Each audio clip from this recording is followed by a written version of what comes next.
It began with a phone left unlocked on the kitchen counter. A small, harmless thing, like a pink ribbon on a playground. Her laughter leaked through the speaker. A voice note, short, soft, private.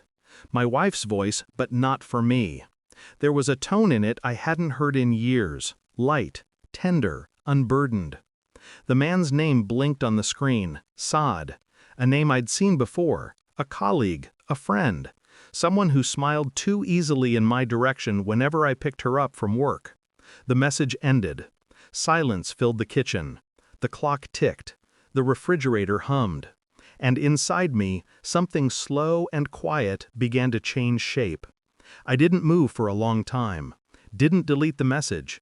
Didn't even breathe differently. I just looked at that name. Like a child staring at a pretty ribbon she knows doesn't belong to her and wondering what would happen if she kept it a little longer. She came home humming, kissed my cheek like routine, asked about dinner, about the day, about the world outside her own. Her phone buzzed once in her bag. She ignored it. Too quickly. That's when I knew. Not fully, not logically, just the way you feel rain in the air before it falls. I watched her move around the kitchen, pretending to listen. Every word she said felt rehearsed, each gesture a cover. The same hands that used to tremble when she held mine now rested easily on the counter. That night I asked nothing. I didn't confront, didn't accuse. I just lay beside her and stared at the ceiling, listening to the rhythm of her breath, steady, guiltless, practiced. There's a cruelty in calmness. I learned it that night. I thought of how Aisha, my sister, once confessed she stole her friend's ribbon as a child, how she hid it, loved it, claimed it, how she gave it back when guilt grew too heavy.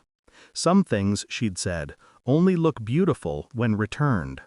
I started watching, not obsessively, strategically, patterns, schedules, changes in tone, the way her phone never left her hand, the way she typed, smiled faintly, then turned the screen away. I didn't need rage, I needed proof, so I built a quiet case. Phone bills, calendar invites, hidden folders. A private investigator would have been faster, but this was personal. Pain deserves precision. On Thursday, she said she was working late. I drove to her office, parked 2 blocks away, watched her walk out at 8, alone, then watched her double back 10 minutes later and step into a car that wasn't hers, Saad's car. The ribbon tightened. I followed, headlights off, distance steady. They stopped at a quiet restaurant on the edge of the city. Dim lights, corner table, familiar laughter. From where I sat, I could see her face clearly. Relaxed, young again, like a version of her that had outgrown me. I didn't go in, didn't interrupt their meal. I just watched until I no longer felt the need to. When she came home that night, she smelled of perfume she never wore for me. She smiled, tired, said, "Long day." I said, "I know." Friday.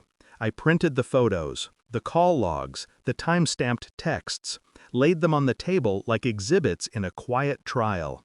She walked in, half distracted, scrolling through her phone. Stopped when she saw them. Her hands trembled. Not from shock, but recognition. I didn't shout, didn't ask why. I only said, "You left your phone unlocked." That's all it took. The sentence fell between us like glass breaking in slow motion. She tried to speak, tried to explain, but explanations are currency for the guilty. Her eyes filled with something between fear and regret. She reached for my hand. I didn't move. I just watched her, and for the first time, she looked small. Like a child holding something stolen, realizing she'd been caught. I told her we were hosting dinner the next evening. Just a few friends, I said. Casual. She nodded, eager to prove normalcy. When Saad arrived, she froze. The blood drained from her face, and for a moment, I thought she might faint. I welcomed him warmly, offered him a drink. Then I placed the printed photos on the table, between the wine glasses and the candles. Silence, the kind that crawls up your throat and doesn't let go. Her lips parted, No words. Sod looked from her to me, realization dawning, slow and merciless. I smiled politely, said, I just thought honesty would make dinner easier. He left first.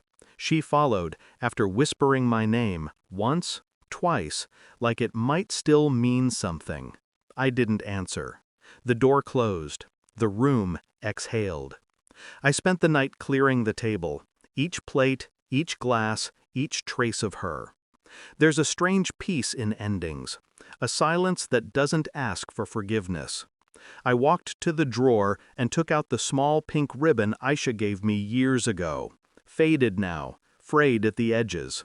I tied it around the wine bottle she'd left half empty. It looked beautiful there, returned, redefined. Guilt is a strange thing. It makes thieves out of lovers. And sometimes giving something back hurts more than taking it ever did. I turned off the lights, left the house without looking back. Some things are prettier once you stop pretending they're yours.